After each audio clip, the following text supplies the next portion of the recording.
Hello everyone, welcome back to Ajith movie motives YouTube channel. నేను ఈ వీడియోలో రీసెంట్గా ఈటీవీ విన్లో స్ట్రీమింగ్ అవుతున్న కానిస్టేబుల్ కనకం అనే వెబ్ సిరీస్ని ఎక్స్ప్లెయిన్ చేయబోతున్నాను. ఈ సిరీస్లో మన వర్ష బొల్లమ్మ గారు లీడ్ రోల్లో నటించారు. సీజన్ 1 నేను ఆల్రెడీ ఎక్స్ప్లెయిన్ చేశాను. మీరు కనుక దాన్ని చూస్తేనే ఈ వీడియో క్లియర్గా అర్థమవుతుంది. లింక్ని కింద డిస్క్రిప్షన్లో కమెంట్ బాక్స్లో మెన్షన్ చేస్తున్నాను. వీడియో చూసిన తర్వాత ఈ వీడియో చూడండి, ఇంకా క్లియర్గా అర్థమవుతుంది. సీజన్ 2 ఎపిసోడ్ 1 ఓపెన్ అవగానే చంద్రిక ఇంకా చనిపోయి ఉండదు, బ్రతికే ఉంటుంది. ఒకరి దగ్గర బంధింపబడి ఆయన దగ్గర టార్చర్ అనుభవిస్తూ ఉంటుంది. అతను ఎవరో కాదు, ఆ ఊరి ప్రెసిడెంట్ చంద్రికని టార్చర్ చేస్తూ ఉంటాడు. కట్ చేస్తే ఇది కనకంకి వచ్చిన కళ. సడన్ గా చంద్రిక గురించి తలుచుకుంటూ చంద్రికకి ఏమైందో, అసలు ఎంత క్రూరంగా ఈ సర్పంచ్ చంపింటాడని ఊహించుకుంటూ ఉంటుంది. ఇది తనకు వచ్చిన కళ. ఇప్పుడు అడవిగిట్ట ఊరి ప్రెసిడెంట్ ని అతని మానసిక పరిస్థితి బాగాలేదని పిచ్చాసుపత్రిలో జాయిన్ చేసి అతనికి ట్రీట్మెంట్ చేస్తూ ఉంటారు. స్టేషన్ లో చంద్రిక మిస్సింగ్ కేసుని ఇన్వెస్టిగేషన్ చేసి కేసు సాల్వ్ చేసినందుకు కనకం పేరు పేపర్లో వేసింటారు. దాంతో బాబాయ్ బాబాయ్ అని పిలుస్తూ ఉంటాను కదా కనకం. కానిస్టేబుల్ ఒక అతన్ని రాజీవ్ కనకాల గారు ఈ క్యారెక్టర్ని ప్లే చేసి ఉంటారు. అతను దీన్ని చూసి కనకం దగ్గరికి వెళ్ళి చాలా హ్యాపీగా ఫీల్ అవుతారు. చూడమ్మా, నీ పేరు పేపర్లో పడింది, ఇంకా నువ్వు కంగారు పడాల్సింది ఏం లేదు, కేసు కమిషనర్ వరకు వెళ్ళిపోయింది, అతనే ఇంకా సాల్వ్ చేసుకుంటాడులే దీన్ని అని చెప్తాడు. అయినప్పటికీ కనకం ప్రాణ స్నేహితురాల్లా ఫీల్ అయిన చంద్రిక కనిపించకపోవడంతో చంద్రికకి ఏమైందో అని మైండ్లో తిరుగుతూనే ఉంటుంది. కానిస్టేబుల్స్ అందరూ కనకాన్ని అప్రిషియేట్ చేస్తారు. దాంతో అక్కడున్న ఇంకొక అతను రికార్డ్స్లో ఉన్న పెండింగ్ కేసుని నేను సాల్వ్ చేస్తానని లోపలికి వెళ్ళి పేపర్స్ వెతుకుతుంటే ఒక తేలు కుడుతుంది అతన్ని. వెంటనే అతను గట్టిగా అరిచేస్తాడు. దాంతో వీళ్ళందరూ వెళ్ళి ఆ తేలుని డీప్గా పరిశీలించిన తర్వాత ఇది కొండ తేలు అని తెలిసి, కొండ తేలు కరిస్తే మనిషి ప్రాణాలకే ప్రమాదం, దీనికి విరుగుడు కేవలం బామ్మ దగ్గర మాత్రమే ఉందని అడవిలో ఒంటరిగా ఒక గుడిసెలో ఉంటుంది కదా, సీజన్ 1లో మీరు చూస్తుంటారు, ఆమెను తీసుకొస్తారు. ఆమె వచ్చి సిచ్యువేషన్ అర్థం చేసుకుని కొండ తేలు కాటు వేసిన ప్లేస్ లో మందు రాసి అక్కడ నుంచి వెళ్ళిపోతుంది. కనకంకి ఆ బామ్మను చూసి అనుమానం వస్తుంది. ఏదో ఈమె మన దగ్గర దాస్తుంది, ఈమెకి ఇక్కడ జరిగే ప్రతి విషయం తెలిసేలా ఉందని ఆ బామ్మ వెనకాలే ఫాలో అవుతూ వెళ్తుంది ఆమె ఉన్న ప్లేస్ దగ్గరికి. ఈ విషయం బామ్మ గ్రహించి, కనకం ఆ వెనకాలే నువ్వు ఫాలో అవుతూ వస్తున్నావని నాకు తెలుసు, నేను నీకేం చెప్పను, మొత్తం నువ్వే తెలుసుకుంటావు, నీలోనే అన్ని ప్రశ్నలకి సమాధానాలు ఉన్నాయి, నీకున్న ప్రశ్నలన్నిటికీ సమాధానాలు ఖచ్చితంగా దొరుకుతాయి, నీ ఫ్రెండ్ చంద్రిక ఎక్కడికి వెళ్ళిందో, ఎక్కడ చంపేసి పాతి పెట్టారనేది నీకు నువ్వే తెలుసుకోవాలి, అదే విధిరాత అని చెప్పి బామ్మ అక్కడి నుంచి వెళ్ళిపోతుంది. దాంతో కనకం ప్రశాంతంగా కూర్చొని ఆలోచిస్తుంది ఫస్ట్ నుంచి అసలు ఏమేమి జరిగిందని. చంద్రిక తనకి పరిచయం అయిపోయిన తర్వాత చంద్రిక కనకంతో ఉన్న సిచ్యువేషన్స్ అన్నిటినీ గుర్తు తెచ్చుకుంటుంది, ఏదైనా క్లూ దొరుకుతుందేమో అని. ఇంటి దగ్గర దీని గురించి ఆలోచిస్తుంటే కనకం వాళ్ళ బాబు వచ్చి, ఏంటమ్మా ఎప్పుడు దీని గురించి ఆలోచిస్తున్నావు, దాన్ని మర్చిపో, సిపి వాళ్ళకి వెళ్ళిపోయింది కేసు, వాళ్ళు చూసుకుంటారని అంటే, అవును బాబాయ్, మీకు తెలిసిన వాళ్ళు అక్కడ ఉన్నారు కదా, మీ ఇన్ఫ్లుయెన్స్ వాడి కేసు ఎంతవరకు వెళ్ళిందో కనుక్కుంటారని అడుగుతుంది. దాంతో నీకు కూడా తెలిసినే కదమ్మా, చంద్రికి ఇంకా లేదని డిపార్ట్మెంట్తో పాటు ఊర్లో ఉన్న వాళ్ళందరూ నమ్ముతున్నారు, నువ్వు కూడా అదే నమ్మాలి, ఇంకా దీంతో ఇది మర్చిపో, చంద్రిక చనిపోయింది, ఎంత తొందరగా ఈ నిజాన్ని నమ్మితే నీకే మంచిదని చెప్తాడు. దాంతో కనకం మనసు విరిగిపోతుంది. ఆ తర్వాత నెక్స్ట్ డే చనిపోయిన వాళ్ళందరికీ పిండ ప్రదానం చేస్తారు. అందరూ ఫోటోల దగ్గర ఉన్న భోజనాన్ని కాకులు వచ్చి తింటాయి, కానీ చంద్రిక దగ్గర మాత్రం ఒక్క కాకి కూడా రాదు, అంటే ఐ మీన్ ఫోటో దగ్గర. దాంతో కనకం చంద్రిక చనిపోలేదు, బ్రతికే ఉంది బాబాయ్ అని బాబాయ్తో నేను నమ్ముతున్నాను, చంద్రిక బ్రతికే ఉందని చెప్తుంది. కనకం నమ్మకం ఏంటంటే ఎవరైనా చనిపోతే వాళ్ళ ఆత్మరూపంలో కాకి లోపల ఉండి వచ్చి భోజనం తినేళ్తారని. ఇక్కడ చంద్రిక దగ్గర ఏ కాకి రాకపోవడంతో చంద్రిక బ్రతికే ఉంటుందని అనుకుంటుంది. వెంటనే ఏరియా ఇన్స్పెక్టర్ దగ్గరికి వెళ్ళి, సార్ చంద్రిక బ్రతికే ఉంది, కేసుని ఇంకా పై అధికారులకు పంపించలేదు కదా సార్, ఎలాగైనా చంద్రికని నేను కనిపెడతాను, ఈ కేసుని పై అధికారులకు వెళ్లకుండా చూడండి అని అంటే, సరే ఒక 3 రోజులు నేను ఆపగలను, ఈ 3 రోజుల్లో చంద్రిక ఎక్కడుందో నువ్వు కనిపెడితే ఓకే, లేదా కేసు వాళ్ళకే వెళ్ళిపోతుందని చెప్తాడు. దాంతో ఇంకా అప్పటి నుంచి కనకం ఇన్వెస్టిగేషన్ స్టార్ట్ చేస్తుంది సొంతంగా. ఫస్ట్ కనకం చంద్రిక వాళ్ళ అమ్మ నాన్నని కలవాలని వాళ్ళ ఊరికి వెళ్ళడానికి బట్టలు మార్చుకొని మరీ వెళ్తుంది. వర్షం ఉన్నా కూడా చంద్రిక వాళ్ళ అమ్మని కలిస్తే కూతురు చనిపోయిన బాధ ఏ మాత్రం వాళ్ళ అమ్మలో కనిపించట్లేదు.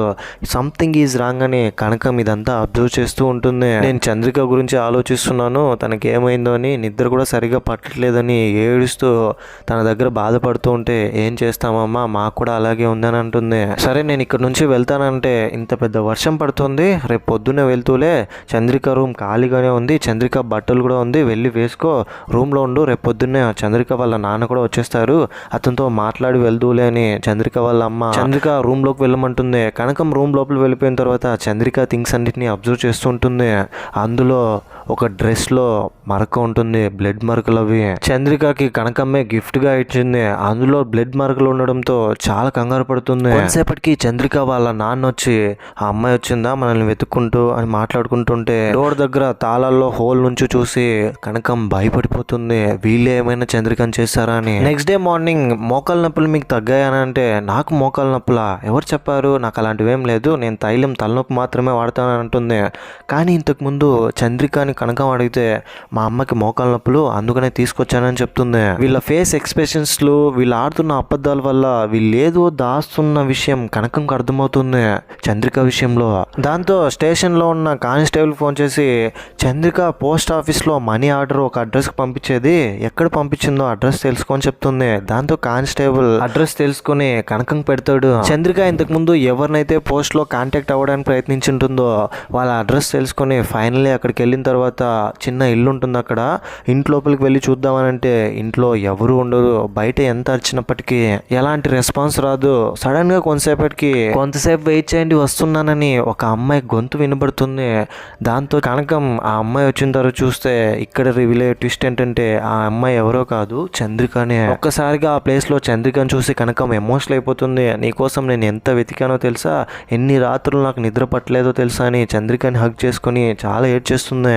దాంతో చంద్రిక నేను నీతో ఒక విషయం చెప్పాలని కనకంతో కొన్ని నిజాలు చెప్తుంది. ఫ్లాష్ బ్యాక్ ఓపెన్ అవగానే చంద్రిక వాళ్ళ నాన్న ఒకరోజు గుడిలో చంద్రికతో నేను నీతో ఒక నిజం చెప్పాలి, ఇన్ని రోజులు నీతో దాచిపెట్టాను కానీ ఇప్పటికీ దాచిపెట్టడం కరెక్ట్ కాదనిపిస్తుంది. నేను మీ అమ్మ బయోలాజికల్ పేరెంట్స్ కాదు, నీకు మీ అమ్మ నాన్న వేరు, నిన్ను మేము అడాప్ట్ చేసుకున్నాం. పాపం మీ అమ్మ సొంత తల్లిలాగా నిన్ను ప్రాణంగా ఇప్పటికీ ప్రేమిస్తుంది, నువ్వంటే పడి చచ్చిపోతుంది. మాకు పిల్లలు పుట్టరని తెలిసి గవర్నమెంట్ హాస్పిటల్లో నిన్ను తీసుకొచ్చేసాం. ఈ విషయం నీకు చెప్పడం వల్ల నువ్వు బాధపడతావని తెలుసు, కానీ ఎందుకో దాచిపెట్టడం అంత కరెక్ట్ కాదనిపించింది, ఏదో ఒక రోజు తెలియాల్సిందని ఇప్పుడే చెప్పేస్తున్నాను చెప్పడంతో చంద్రిక బాధపడి నాన్న నిజంగానే మా అమ్మ నాన్న ఉండింటే కూడా మీలాగా నన్ను ఎవరు చూసుకునే వాళ్ళు కాదు ఇంత ప్రేమగా, ఈ జన్మకి బయోలాజికల్గా నేను మీకు పుట్టకపోయినా నేనే మీ కూతుర్ని, మీరే నా తల్లిదండ్రులని చెప్తుంది. అలాగే కొన్ని రోజులు గడుస్తుంది.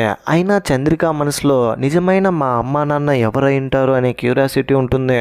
నేను ఎవరికి పుట్టానో తెలుసుకోవాలని గవర్నమెంట్ హాస్పిటల్ దగ్గరికి వెళ్ళి అక్కడున్న వాళ్ళని కాంటాక్ట్ అయ్యి వాళ్ళకి డబ్బులు ఇచ్చి ఎవరైతే నన్ను వీళ్ళకి అమ్మేశారో తెలుసుకొని వాళ్ళ ప్లేస్కి వెళ్తుంది. కన్నా అమ్మా నాన్నల దగ్గరికి వెళ్తే ఒక అమ్మాయి ఉంటుంది అక్కడ, ఆమె పేరు సహస్ర, చూడడానికి చంద్రిక లాగానే ఉంటుంది. ఇక్కడే రివీల్ అయ్యే ఇంకొక ట్విస్ట్ ఏంటంటే సహస్ర చంద్రిక వీళ్ళిద్దరు ట్విన్ గర్ల్స్, చూడ్డానికి ఒకేలా ఉంటారు. ఒకరి మొహం ఒకరు చూసుకొని చాలా ఆశ్చర్యపడతారు. సహస్ర చంద్రికతో నాన్న ఎప్పుడో చనిపోయారు, అమ్మకి ఆరోగ్యం బాగాలేదు, మోకాల నొప్పులు, బెడ్కే పరిమితం అయిపోయింది, నేనే తనని చూసుకుంటున్నానని చెప్తుంది. దాంతో చంద్రిక ఇదంతా విని సహస్ర బాధను అర్థం చేసుకొని నా ప్లేస్లో కనుక నువ్వు ఉండింటే ఈరోజు నీకు బాధ వచ్చేది కాదు, నువ్వు నాలాగా మహారాణిలాగా బ్రతికేదానివి, నాకెందుకో నేను చూస్తుంటే చాలా గిల్ట్గా ఉంది, మనం ఒక పని చేద్దాం, నా ప్లేస్లోకి నువ్వు వెళ్ళు, నీ ప్లేస్లోకి నేను వెళ్తా, నేను అనుభవించిన సుఖాలన్నీ నువ్వు కూడా అనుభవించాలి, అమ్మ కోసం నేను కూడా ఇది చేయాలనుకుంటున్నాను, నన్ను అర్థం చేసుకొని చెప్పడంతో సహస్రాకి ఇష్టం లేకపోయినా కూడా చంద్రిక లాగానే డ్రెస్అప్ అయ్యి డైలాగ్ డెలివరీ, నడక, డ్యాన్స్ ఇవన్నీ నేర్చుకుని చంద్రిక వాళ్ళ ఇంటికి చంద్రిక లాగా వెళ్తుంది. అలాగే కొన్ని రోజులు వీళ్ళిద్దరూ ఒకరి ప్లేస్ ఒకరు మార్చుకుంటూ ఉంటారు. చంద్రిక వాళ్ళ అమ్మ నాన్నకి ఏ మాత్రం డౌట్ రాదు. అయితే చంద్రికకి వాళ్ళ అమ్మ నాన్న ఒక పెళ్లి సంబంధం చూస్తారు. గొప్పింటి సంబంధం కావడంతో చంద్రికని పెళ్లి చేసుకోవాలంటే నాన్న నేను ఒక కొత్త ఆర్ట్ ఫామ్ నేర్చుకోవాలనుకుంటున్నాను, కొంచెం టైం కావాలి నాకు, ఇప్పుడిప్పుడే పెళ్లి వద్దని చెప్తుంది. దానికి రీజన్ ఏంటంటే చంద్రిక ఒక అబ్బాయిని ప్రేమించుంటుంది, ఇంట్లో చెప్పలేక పెళ్లిని పోస్ట్ పోన్ చేస్తుంది. ఈ విషయం చంద్రిక సహస్ర దగ్గరికి వెళ్ళి నా ప్లేస్ లో వెళ్ళి నువ్వు ఆర్ట్ ఫామ్ నేర్చుకోవాలి, ఎలాగైనా ఈ ఒక్క హెల్ప్ నాకు చెయ్యి, లేదంటే నేను చనిపోతాను, నాకు నేను ప్రేమించిన వాడు కావాలి, వాడు లేకపోతే నేను ఉండలేనని చెప్తుంది ఫుల్ ఎమోషనల్ అవుతూ. దాంతో చంద్రిక లాగా సహస్ర ఇంట్లోకి వచ్చి ఆర్ట్ ఫామ్ నేర్చుకోవడానికి రేపల్లిలో ఉన్న అడవిగుట్ట అనే ఊర్లోకి వచ్చి ఉంటుంది. కనకం పరిచయం అయ్యి వీళ్ళిద్దరి మధ్య బాండ్ కూడా పెరిగి ఉంటుంది. సహస్ర చంద్రిక లాగా అప్పటి నుంచి ఉంటుంది. ఇది జరిగింది. అక్కడున్నది చంద్రిక కాదు, నేను చంద్రిక, నా చెల్లి సహస్ర చనిపోయిందని చెప్తుంది. ఇదంతా కనకం ఇదంతా విని బాధతో అసలు ఇలా ఎలా జరిగిందని అక్కడి నుంచి వెళ్ళిపోతుంది. కట్ చేస్తే ఒక ప్రేమ జంటను చూపిస్తారు. మెర్సీ అనే ఒక అమ్మాయి ఒక అబ్బాయిని ప్రేమిస్తుంటుంది. వీళ్ళిద్దరూ ఫిజికల్గా కలుస్తూ ఉంటారు ఇంట్లో వాళ్ళకి తెలియకుండా. కొన్ని రోజులకి మెర్సీ ప్రెగ్నెంట్ అవుతుంది. నువ్వేం కంగారు పడకు, ఇంట్లో నేను చూసుకుంటానులే అని చెప్తుంది ఆ అబ్బాయితో. ఆ తర్వాత ఇంట్లో వాళ్ళకి చెప్పకుండా మెర్సీ అతని దగ్గరకు వచ్చి అతన్నే పెళ్లి చేసుకుంటుంది. కట్ చేస్తే కనకంకి వాళ్ళ బాబాయ్ కానిస్టేబుల్ ఫోన్ చేసి మీ నాన్నగారికి హెల్త్ బాగాలేదు, హాస్పిటల్లో జాయిన్ చేస్తారు, నువ్వు ఎక్కడున్నా సరే త్వరగా ఇక్కడికి వచ్చాయని చెప్తాడు. వెంటనే నాన్నకి ఏమైందో అని చెప్పి కనకం నాన్నని తలుచుకుంటూ హాస్పిటల్కి వచ్చి చూస్తే చావు బ్రతుకుల మధ్య కొట్టుమిట్టాడుతుంటాడు. చిన్నప్పటి నుంచే కనకం పోలీస్ కానిస్టేబుల్ అవ్వాలని ఎంతో ప్రేమగా పెంచుంటాడు. ఎంత ఖర్చు అయినా పర్లేదు, నేను నీకు సపోర్ట్ చేస్తానని, ఎవ్వరు ఏమనుకున్నా కూడా నా కూతురు గొప్ప స్థాయిలో ఉండాలని, ఆడపిల్లలందరికీ ఆదర్శంగా ఉండాలని పెంచుంటాడు. ఇదంతా గుర్తు తెచ్చుకొని కనకం వాళ్ళ నాన్న దగ్గరికి వెళ్ళి సెల్యూట్ చేస్తుంది. వాళ్ళ నాన్నగారు చనిపోతారు. అంత్యక్రియలు కూడా చేసేస్తారు.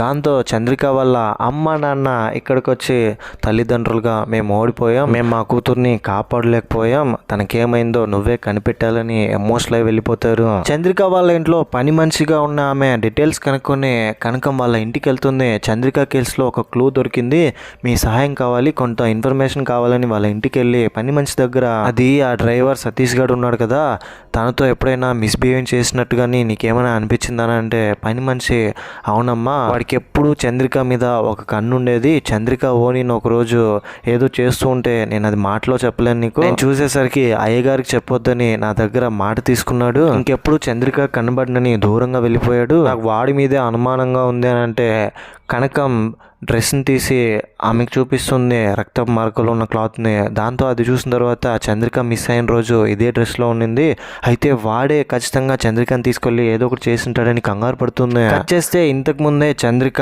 డ్రైవర్ ఇంటి దగ్గరికి వెళ్ళి చంద్రిక ఇంటి దగ్గరికి వెళ్ళావా, చంద్రిక బట్టలన్నీ ఎందుకు తీసుకొచ్చావని అంటే అయ్యగారే తీసుకురమ్మన్నారు, వర్షం పడబోతుండడంతో అని చెప్తాడు. ఆ తర్వాత నేను జీతం సరిపోక అక్కడ పని మానేశానని చెప్తాడు. దాంతో ఇప్పుడు పని మనిషి సంబంధం లేకుండా ఇంకో రీజన్ ఏదో చెప్తూ ఉండడంతో చంద్రిక మీద అతనికి ఒక కన్ను ఉందని చెప్తూ ఉండడంతో డౌట్ వచ్చి మీరు ఎందుకని నాతో అబద్ధం చెప్తున్నారని అంటే పని మనిషి చిన్న డెవిల్ స్మైల్ ఇచ్చి సరే చెప్తా, ఆ రోజు సడన్గా ఏమైందేమో తెలియదు కానీ ఆయమ్మ అని చంద్రిక నా తలుపులు తట్టింది ఇంటి దగ్గరకు వచ్చి. చంద్రిక అడవి మధ్యలో వస్తూ ఉంటే సడన్గా ఒక ప్లేస్లో ఆ ఊరి ప్రెసిడెంట్ షర్ట్ విప్పేసి ఒక ప్లేస్లో శుద్ర పూజలు చేతబడి చేస్తున్నది చూస్తుంది.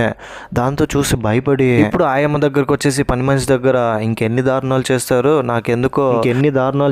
వీళ్ళు, నాకెందుకో వీళ్ళు చేస్తున్నదంతా చూస్తే చాలా భయం వేస్తుంది, ఇంకెన్ని ప్రాణాలు తీస్తాడో ఆ ప్రెసిడెంట్ గారు, ఈ విషయాన్ని వెంటనే ఊళ్ళో ఉన్న వాళ్ళందరికీ చెప్దామని అంటే ప్రెసిడెంట్ని అందరూ దేవుళ్ళలో చూస్తున్నారు, ఇప్పుడు సడన్గా ఇలా చెప్తే ఎవరు నమ్మరమ్మా, అయినా ప్రెసిడెంట్ ఇదంతా చేస్తున్నాడంటే నా వల్ల నమ్మబుద్ధి అవ్వట్లేదు, పద వెళ్ళి చూపిస్తూ ఎక్కడ చేస్తున్నాడని తనని అక్కడికి తీసుకెళ్ళమంటుంది. దాంతో చంద్రిక అక్కడ నుంచి వెళ్తే సడన్గా ఆ ప్లేస్లో ఓని జారి కింద పడిపోయి ఉంటుంది. అలానే నైట్ టైంలో టార్చ్ లైట్ తీసుకుని ప్రెసిడెంట్ శుద్ర పూజలు చేస్తున్న ప్లేస్కి వెళ్తుంది. ఇక్కడే చేస్తున్నాడమ్మా ఇంతకుముందు, కానీ ఇప్పుడు కనిపించట్లేదని అంటే పని మనిషి కత్తి తీసి చంద్రిక గొంతు కోసేస్తుంది. చంద్రిక చనిపోతుంది. అవును, చంద్రిక నేనే చంపానని పని మనిషి ఆయమ్మ ఇప్పుడు కనకం దగ్గర నిజం ఒప్పేసుకుంటుంది. చంద్రికనే కాదు అంతకంటే క్రూరంగా నిన్ను కూడా చంపేస్తానని కనకంని చంపడానికి ప్రయత్నిస్తుంది ఒక కత్తి తీసుకొని. కట్ చేస్తే ఇంకోవైపు మేరీ అనే ఒక అమ్మాయి గురించి చెప్పాను కదా, ఈ అమ్మాయి ఒక అబ్బాయిని ప్రేమించి పెళ్లి చేసుకుని ఉంటుంది. ఇప్పుడు ఆ అమ్మాయి ప్రెగ్నెంట్గా ఉంటుంది.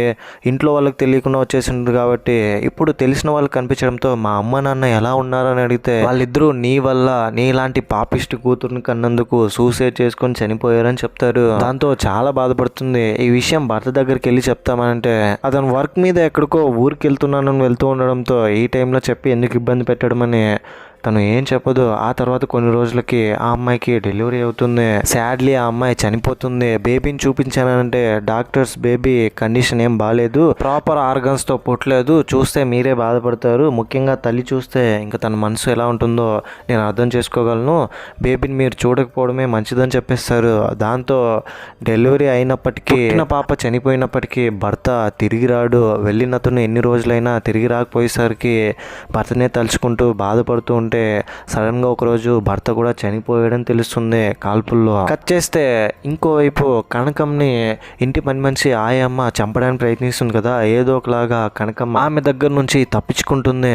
చేతికి సంఖ్యలేసి చంద్రికని ఈమె చంపిందని స్టేషన్ తీసుకెళ్లి చంద్రిక బాడీని ఎక్కడ దాచావనంటే నాకు ఏ శిక్ష వేస్తావో వేసుకో, కానీ చంద్రిక బాడీని ఎక్కడ దాచిపెట్టానో నేను చెప్పనని చెప్తుంది. బాబాయ్ కనకం దగ్గరకు వచ్చి ఏంటమ్మా ఇంకా కంగారుగా ఉన్నావా, ఎవరు చంపారో తెలిసిపోయింది కదా అంటే అదంతా ఓకే బాబాయ్, కానీ బాడీ ఎక్కడుందో తెలియలేదు కదా, దాన సంస్కారం చేస్తేనే తప్ప తన ఆత్మ శాంతి కలగదు కదా అని బాధపడుతుంది. అదే టైంలోనే పోలీస్ స్టేషన్లో ఇంకొక దొంగను తీసుకొచ్చింటారు. ఒక ప్లేస్లో ఐరన్ రాడ్లు దొంగిలించుకొని వెళ్ళిపోయాడని. అతని దగ్గరికి వెళ్ళి ఎంత కొడుతున్నా అతను నిజం చెప్పట్లేదని కొట్టడానికి వెళ్తే కనకంకి చెప్పులు కనిపిస్తుంది. అతను వేసుకున్నది ఇది ఎక్కడ తీసుకున్నావు అంటే జాతరలో తీసుకున్నానని చెప్తుంది. ఇంతకుముందు చంద్రిక వల్ల ఇంటి పని మనిషి ఆయమ్మ వేసుకున్న చెప్పులు అవి తెగిపోయి ఉంటే దానికి పిన్ వేసుకుని ఉంటుంది. దాని వల్లనే గుర్తుపడుతుంది. ఈ చెప్పులు ఎక్కడ దొరికిందని అంటే ఒక ప్లేస్ లో దొరికిందని చెప్పి ఆ ప్లేస్ లో వెళ్ళి చూపిస్తాడు. ఆ ప్లేస్ లో ఆ చెప్పుకున్న ముద్రలను చూసి అక్కడున్న సింబల్స్ చూసి ఇక్కడే ఖచ్చితంగా చంద్రిక బాడీ ఉండే ఛాన్సెస్ ఉంది, త్రవ్వండి అని త్రవ్విస్తే అక్కడే చంద్రిక బాడీ ఉంటుంది. చంద్రిక బాడీని చూసి తను చాలా ఎమోషనల్ అవుతుంది. అంత్యక్రియలు పూర్తి చేస్తుంది. ఫైనల్లీ చంద్రిక ఆత్మ శాంతిస్తుంది. జైల్లో ఉన్న పని మనిషి ఆయమ్మ దగ్గరికి వెళ్తే కనకం చూసి మొత్తానికి తెలివైన అమ్మాయివే, నీకు కొంచెం కూడా బాధగా గిల్ట్గా అనిపించట్లేదా అని అంటే నాకు ఏం మాత్రం లేదు, ఈ 4 గోడల మధ్య జైల్లో ప్రశాంతంగా ఉన్నానని చెప్తుంది. నువ్వు ఎందుకు ఇంత ప్రశాంతంగా ఉన్నావో నాకు అర్థమైంది మేరీ అన్నంతో తను గుడ్లప్పగేసి చూస్తుంది. ఇక్కడ రివీల్ అయ్యే ట్విస్ట్ ఏంటంటే అక్కడున్న పని మనిషి ఆయమ్మ ఇంతకుముందు మనం చూసిన మేరీకి పుట్టిన పాప చనిపోయినది బ్రతికే ఉంటుంది. డాక్టర్ల నిర్లక్ష్యం, వాళ్ళ డబ్బుకు ఆశపడి చంద్రిక వాళ్ళ అమ్మ నాన్నకి మేరీని అమ్మేసింటారు. భర్త చనిపోయాడు, అమ్మ నాన్న చనిపోయాడు, ఇంకా తను మాత్రం ఎందుకు బ్రతకడం అని మేరీ ఇంకా సూసైడ్ చేసుకుంటామన్న టైంలోనే తనకి తెలిసి వచ్చేది ఏంటంటే తనకు పుట్టిన బిడ్డ చనిపోలేదు, బ్రతికే ఉంది, ఒకరు అడాప్ట్ చేసుకున్నారని సత్యనారాయణ రాజు అనే గొప్పింటి వ్యక్తి వాళ్ళ ఇంట్లో ఉందని తెలుసుకుని మేరీ వాళ్ళ ఇంటికి వెళ్ళి పాప ఏడుస్తుంటే వెళ్ళి ఎత్తుకుంటే పాప ఏడు పాపిస్తుంది. దాంతో సత్యనారాయణ ఆ పాపను చూసుకోవడానికి ఒక మనిషి కావాలి, నువ్వు ఇక్కడే ఉంటావని అంటే మేరీ అప్పటి నుంచి ఇంకా పాపను చూసుకుంటూ అక్కడే కేర్ టేకర్గా ఉండిపోతుంది. సొంత కూతురుని చూసుకుని ఈ విషయం ఎవరితోనూ చెప్పదు, నేనే ఈ పాపకి అమ్మనని. అలాగే కొన్ని సంవత్సరాలు గడిచిపోతుంది.